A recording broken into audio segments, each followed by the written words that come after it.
Монгол Улсын их хурлын дарга Зандаг хүүгийн инх бод бондын бүтээн байгуулалт хэлцүүлгийн нээлтэнд оролцлоо. Улсын их хурлын 2012 оны 10 дугаар сарын 25-ны өдрийн 52 дугаар тогтоолоор засгийн газрын үнэт цаасыг анхудаа олон улсын зах зээл дээр гаргахаар баталсан.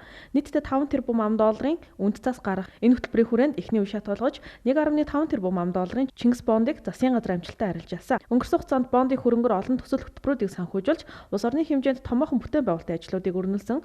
Энэхүү бүтээн байгуулалт бондын хөрөнгийн зарцуулалтын үр дүнгийн талаар тайлагнаж хилэлцэх бондын бүтээн байгуулалт хэлэлцүүлэгт төсөл хөтөлбөр хэрэгжүүлэгч байгууллагууд, зээл авсан аж ахуйн нэгжийн төлөөлөл, мэрэгжилтэн судлаач зэрэг 600 орчим төлөөлөгч оролцож байна. Дэлхийн зах зээл дээр эрдэс түүхийд унж эхлээд байсан 2012 онд бидний өмнө том сорилт тулгарсан.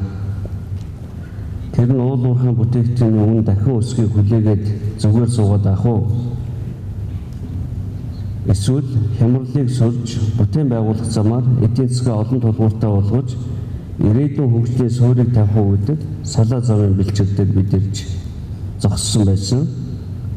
Бид бүтээн байгуулалтаа хямралыг сурья, эдийн засгийн олон тулгууртай болгоё гэдэг замыг сонгосон.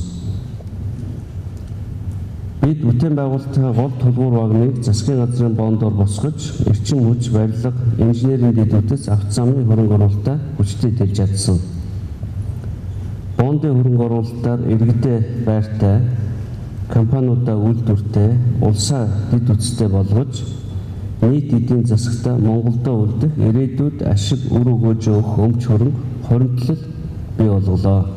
Дэлхийн зах зээл дээр түүхийн эдийн уналт бол ихэж гисэн нэлээд дамжих шинжтэй болчихсон. Түүнтэй давцаад сүүлийн хэдэн жил Монголыг бас нэмэр болж исэн оюутлогын хөрөнгө оруулалтын анхны үе дуусчихсан зэрэг үйл явдал авчиж улмаар тодорхой бодит алхам хийхгүй бол Монголын эдийн засаг бол 90 онд социализмын тогтолцоос зах зээлийн тогтолцоонд орсон тэр шинжтэй үетэй адилхан хүнд байдалд орж болохоор байсан тул тодорхой алхам хийхдээ үзээд мөнгө босгосыг үзээд 5 тэрбум долларын хөрөнгө оруулалтыг босгох шийдвэр гаргаж тэрийг их хурлаар дэмжүүлж улмаар үүнийхээ эхний ээлжинд 1.5 тэрбум долларыг босгохыг зохион байгуулсан.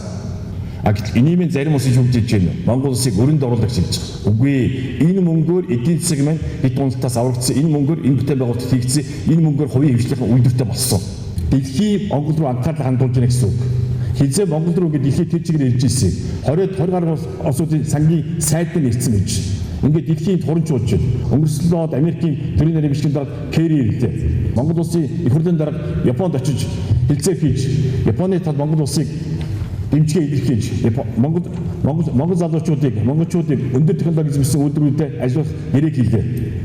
Монгол дэлхийн хөгжлийн төв болох асуудлыг чиглэлөөр явж байгаа тийм. Монгол Улсын хөгжлийн банкны гүйцэтгэх захирал Мөнхбат бондын зарцуулалтын ерөнхий талиг танилцуулсан.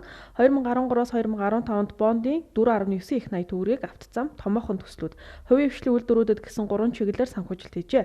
Замын бүтээн байгуулалтанд 946.7 тэрбум төгрөг, инженерийн дэд бүтцийн 69 төсөлд 318.3 тэрбум төгрөг, гудамж төслийн бүтээн байгуулалтанд 120.5 тэрбум төгрөг зарцуулсан. Дээрх төслүүдийн гүйцэтгэл 84% таа гарчээ. Түүнчлэн улсын томоохон төслүүдийн гүйцэтгэл 87%, хувийн хвшлийн үйлдвэрүүдийн төслүүдийн гүйцэтгэл 71% таа байгаа талаар Монгол Улсын хөгжлийн банкны гүйцэтгэх захирал танилцуулсан.